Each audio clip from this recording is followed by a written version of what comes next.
হুম। Black বডির radiation ব্যাখ্যায় classical ফিজিক্সের উপর ভিত্তি করে রেলি এবং জিন্স দুজন একটা সূত্র প্রদান করেন।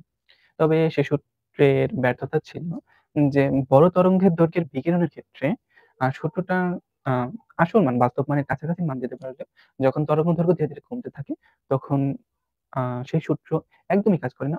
অনেক তফাৎ থাকে। এরপরে ম্যাক্স প্লাংক এসে তিনি সঠিক একটা ব্যাখ্যা দিতে পারেন। তার সূত্র এবং বাস্তব মান পুরোটাই মিলে যায়। এবং এর প্রতিপাদন আমরা কালকে করেছিলাম। আজকে আমাদের বিষয়টা হবে সেই প্লাঙ্কের সূত্র থেকে রেলের সূত্রতে কিভাবে আসা যায়।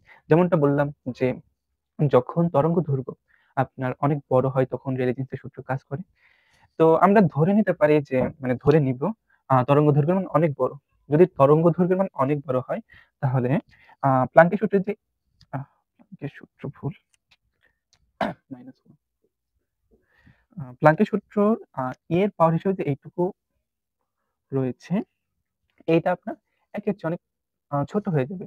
যেহেতু এটা হর, আপনি একটা ভগ্নাংশের হর যত বৃদ্ধি করতে থাকবেন, ভগ্নাংশের মান ধীরে, ধীরে তত ছোট হতে থাকবে। আচ্ছা, এইটা গেল। এখন একটা বিষয় দেখুন। একটা ধারা রয়েছে যে এর উপর যদি পাওয়ার x থাকে, যদি এর উপর পাওয়ার x থাকে তাহলে সেটা আপনি একটু ফাঁকা লিখি।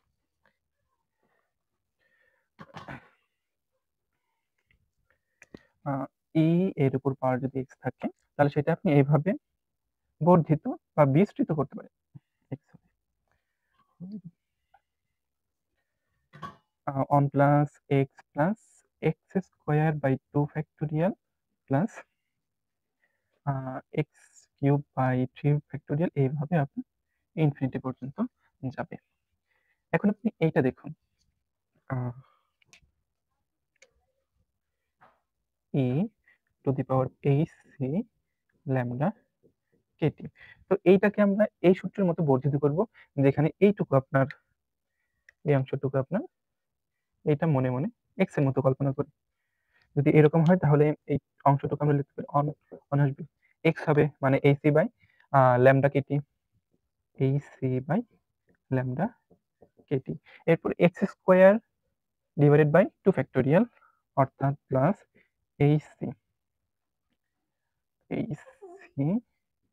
বাই ল্যামডা কেটি তার উপর স্কয়ার ভাগ 2 lambda plus x cube divided by 3 factorial. তাহলে এখানে এইটার উপরে 3 ডট, ডট, ডট, ডট। এখন দেখুন এই সংখ্যাটা এমনিতেই ছোট। প্লাঙ্কের ধ্রুবক তো জানেন। এইটা আপনার 6.63 গুণন 10 টু দি পাওয়ার মাইনাস 34 এটা এমনিতেই ছোট। তারপরে এইটার মান যখন আপনি ভাগ দিবেন সংখ্যাটা আরো ছোট হয়ে যাবে। তো সেক্ষেত্রে আপনার এইটুকুর কথা বলি। আপনি দশমিকের পর যদি সংখ্যা থাকে, দশমিকের সংখ্যার পরে এমনি যখন আপনি তার উপর স্কয়ার করেন সেটা 16 হয়। অর্থাৎ সেটা বৃদ্ধি পেয়ে যায়। তবে যখন আপনি দশমিক ব্যবহার করবেন, কোন দশমিক সংখ্যার উপর স্কয়ার করবেন যদি আপনি 0.4 এটার উপর স্কয়ার করেন তাহলে খুব সম্ভবত সেটা আপনার দশমিক 0.16 হবে। অর্থাৎ আপনি কি পাচ্ছেন? মানে অরিজিনাল সংখ্যাটা আপনি বড় পাচ্ছেন স্কয়ার মানের থেকে। তো এখানেও যে পাবেন সেটা অনেক ছোট হবে, পয়েন্ট আকারে সংখ্যা থাকবে। তো এর উপর যখন বড় করবেন সেই সংখ্যাটা আরো ছোট হয়ে যাবে। সেক্ষেত্রে আমাদের এই পাওয়ার গুলা এইটা ছোট হবে, এইটা আরো ছোট হবে, এগুলা বাদ।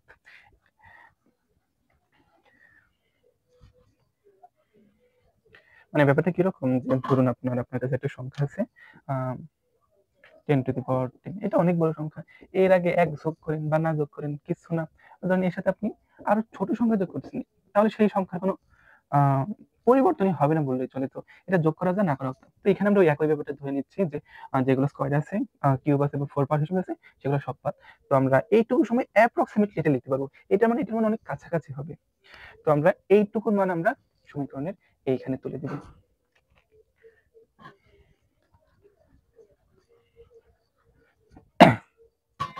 তাহলে আমি যদি এটাকে আপনি ১ নং সমীকরণ দিতে পারেন।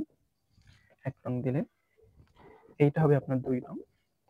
তাহলে এভাবে লিখতে পারেন যে ২ নং ও ১ নং থেকে। তো ২ নম্বর এবং ১ নং থেকে কি পাবেন? y ল্যামডা d ল্যামডা সমান 8 by AC divided by lambda to the power 5 গুণন এখানে আমাদের ডি ল্যামডা হবে ডি ল্যামডা বাই, তো এখানকার এই মানটা 1 plus AC by lambda KT minus 1, এই মাইনাস 1 এখানে, তো এইটার এটা ভ্যানিশ হয়ে যাবে, প্লাস 1 মাইনাস 1 ভ্যানিশ হয়ে গেল। এরপর একটা কাজ করা যায় যে এইটা আমি উল্টে দিতে পারি, 8 by AC by lambda to the power 5 গুণন, যদি এটা উল্টে যায় তাহলে আমাদের হবে lambda KT by AC DY. এখন দেখুন এইটা কাটাকাটি, এইটা কাটাকাটি, কেটে থাকবে ল্যামডা, আর এইটা হয় আপনার ল্যামডা টু দি পাওয়ার 4 হবে। অর্থাৎ একটু গুছিয়ে যদি লিখি, এইটা আপনি পাবেন 8 পাই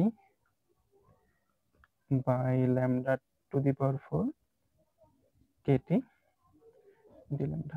অর্থাৎ আপনি এই প্লাঙ্কের বিকিরণের সূত্র, রেলে জিনিসের বিকিরণ সূত্র পেয়ে যাচ্ছেন।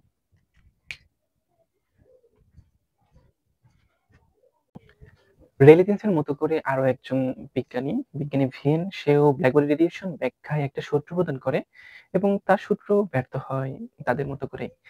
যেখানে রেলে জিন্সের সূত্র শুধুমাত্র বড় তরঙ্গ দৈর্ঘ্যের ক্ষেত্রে সঠিক মানের কাছাকাছি মান দিতে পারতো, সেইখানে আমাদের ভিয়েন সাহেবের সূত্র দিতে পারতো যখন তরঙ্গ দৈর্ঘ্য অনেক অনেক ছোট হতো।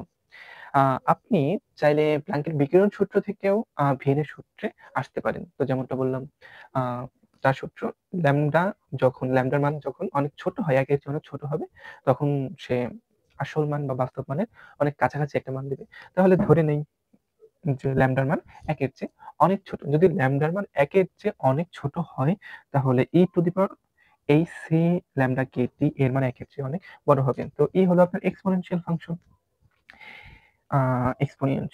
আচ্ছা, এক মিনিট দেখুন। আচ্ছা, আচ্ছা,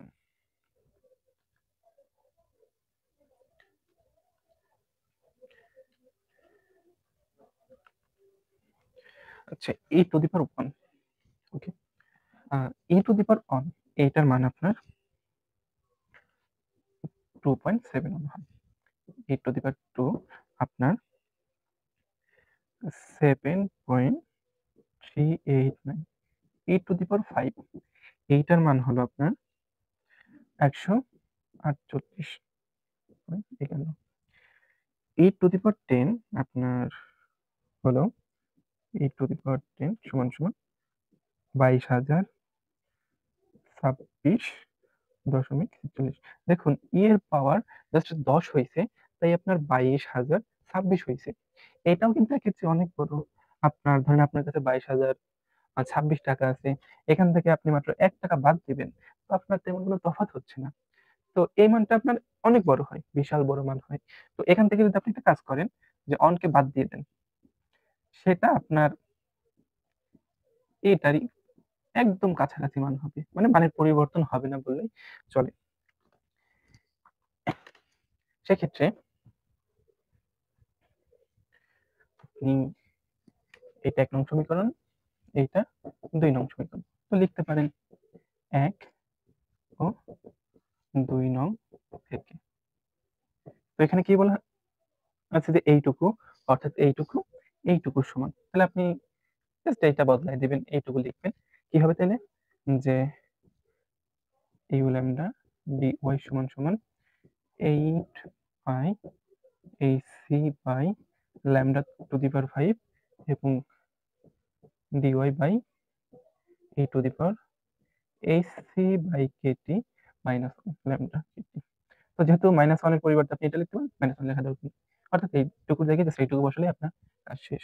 এবার আরেকটু কাজ করতে পারবেন যে 8 pi AC lambda to the power 5 গুণন। দেখুন, এটাকে আপনি নিচ থেকে উপরে তুলবেন। যদি 1/x থাকে, আপনি যদি নিচ থেকে উপরে তুলতে চান, -5 হিসেবে আসে। সেক্ষেত্রে আপনার এইটারও একই কাজ। সামনে -3 কেটি dy এবং এটাই আপনার ব্ল্যাক বডি রেডিয়েশনের ভিএন এর সূত্র। তো প্লাঙ্ক সাহেব, রেলে জিন্স এবং ভিয়েনের মতো বিজ্ঞানী স্টিফানো ব্ল্যাক বডি রেডিয়েশন সংক্রান্ত একটা সূত্র দিয়েছিলেন। তিনি এরকম বলেছিলেন যে এই ব্ল্যাক বডির সমস্ত তীব্রতা আপনার তাপমাত্রার চতুর্থ ঘাতের সমানুপাতিক। মানে এরকম একটা কথা, যদি এরকম করে বলে নাই, মানে একটু বিস্তারিত আমি একদম ছোট্ট করে বললাম। তবে ঐরকমই কথা যে সমগ্র তীব্রতা আপনার তাপমাত্রা চতুর্থ ঘাতের সমান। আমাদের যে প্লাঙ্কের বিজ্ঞান সূত্র রয়েছে কম্পাঙ্কের সাপেক্ষে, কম্পাঙ্কের মাধ্যমে প্রকাশ করা, এইটা আপনার একটি অংশের জন্য। তবে ভিয়েন সাহেবের সূত্র ছিল পুরোটুকুর জন্য। সেক্ষেত্রে আপনি একটি অংশ থেকে চাইলে পুরো অংশতে আসতে পারেন। সেটা কিভাবে আসবেন? মোট তীব্রতা যদি ইউ হয়, সেক্ষেত্রে আপনি চাইলে সমাকলনের মাধ্যমে 0 থেকে ইনফিনিটি সমাকলনের মাধ্যমে আপনি আসতে পারেন। এখন এটার মানে আপনার জানা আছে 0 8 pi H nu by C cube গুণন D nu by E KT minus 1, এরকম সূত্র। এখন যেগুলো ধ্রুবক সেগুলো সমাকলন চিহ্নের বাইরে নিয়ে আসতে হবে। ইনফিনিটি থেকে 0 থেকে ইনফিনিটি, ভিতরে থাকবে আপনার নিউ কিউব ডি নিউ, যেহেতু আমরা ডি নিউ সাপেক্ষে সমাকলন করতেছি, নিচে হবে এইচ নিউ কেটি। দেখুন এখানে নিউ রয়েছে, এখানে এই পদটা রাখা হয়েছে। এখন এই যে এই একটা জিনিস, এটার বিশাল বড় সমাকলন হয়, এইটার বিশাল বড় সমাকলন হয়। সেক্ষেত্রে আমাদের এটা মুখস্থ মানটা, এইটার মানটা মুখস্থ রাখতে হবে। তো মানটা কিরকম দেখাই, গুণন pi to the power 4 divided by 15 into, তো এখানে নিউ বাদে যতটুকু থাকে সেটার উল্টায় দিয়া তার উপর পাওয়ার 4 দিয়ে দিবেন, মানে এইটার মতো করে KT by H whole to the power 4। এইটারও লেখা যায় 8 pi H by C cube গুণন আই টু দি পাওয়ার 4 15। এখানে যার যার পাওয়ার তার তারে দিয়ে দেন, তাহলে কে পাবে পাওয়ার, টি পাবে পাওয়ার এবং এইচ পাবে পাওয়ার। ওকে, এখানে এইটা এইটা কাটাকাটি, এইচ এর উপর পাওয়ার 3 বার অবশিষ্ট থাকবে এবং এই দুইটা গুণন হবে। তাহলে পরবর্তী লাইন হবে এরকম 8 পাই তার উপরে পাওয়ার 5 কে টু দি পাওয়ার 4, আর কিছু থাকে না। 15টা আগে লিখি, 15 এইচ কিউব সি কিউব, আর কিছু নাই তো, তাই না? এবং গুণন টি টু দি পাওয়ার 4। এই পুরো অংশ, এইটা আপনার ধ্রুব রাশি, এখানে সবগুলোই ধ্রুবক। এটা বোল্টজম্যান ধ্রুবক, এইটা প্লাঙ্কের ধ্রুবক, এটা পাই, এটা আলোর বেগ, আর এই দুটো সংখ্যা ধ্রুব সংখ্যা। তাহলে এটা আমরা ধ্রুবক সিগমা এবং এইটা, অর্থাৎ আমরা স্টিফানের সূত্র পেয়ে গেলাম। এইটুকুই।